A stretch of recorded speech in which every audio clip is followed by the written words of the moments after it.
the Watergate Building in Washington, this is Hotline TV.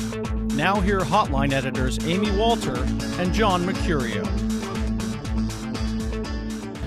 Happy Friday, everybody. I'm John Mercurio. And I am Nora McElvanna. Welcome to Hotline TV. With the delegate count locked in a virtual tie, Barack Obama and Hillary Clinton are scrambling to refill their war chests for the upcoming contests. That's right. The Hillary Clinton camp announced yesterday that it raised $7.5 million in contributions. Interesting. Finally matching Obama, who they were obviously very behind. They also confirmed that most of the money came in after the news broke that Hillary was lending $5 million to her campaign. John, is the Hillary camp still showing financial strain? Sure. I mean, look, Barack Obama raised $32 million in the month of January. They're still struggling to keep up.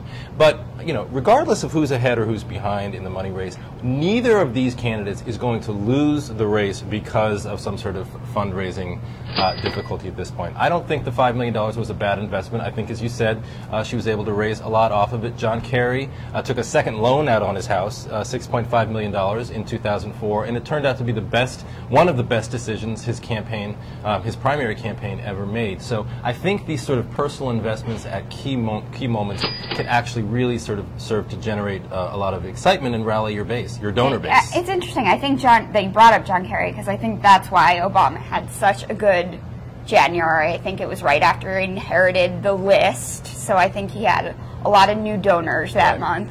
But I'm still amazed how well this worked out for Hillary in terms of the slow rollout of, you know, I gave $5 million to my camp last month, you know, and of course sort of releasing it to reporters, but not really, and then saying, you know, a few of my staff is going without paychecks, and then I'm going to write a letter, you know, and she doesn't normally write these fundraisers, fundraising letters for the team. It's usually Bill or Terry McAuliffe, so it worked well. But, you know, you mentioned one thing that I'm still really curious about, and no one has answered this. You mentioned the list, the vaunted Kerry list, and I've heard from people inside Camp Kerry that list, this so-called $3 million or 300,000 or 3 million donor list, blah, blah, blah, it's actually significantly smaller than he claims it to be. It's about 900,000 people as opposed to 3 million. Yeah. So, you know, it's still a lot of money. I got an email from Barack Obama starting, you know, and my email started with John through John Kerry. You know, I didn't get it up until that point, of course, because I was on the John Kerry listserv. Interesting. Yeah, so some good reading. Okay, so but you're saying then that it doesn't matter, that ultimately I think, neither of these guys is going to suffer from fundraising problems? No, I think the Clinton camp would have. You know, they were really caught off guard by the fact, both of the teams are caught off guard by this going so long. I mean, nobody predicted that they would need money at this point.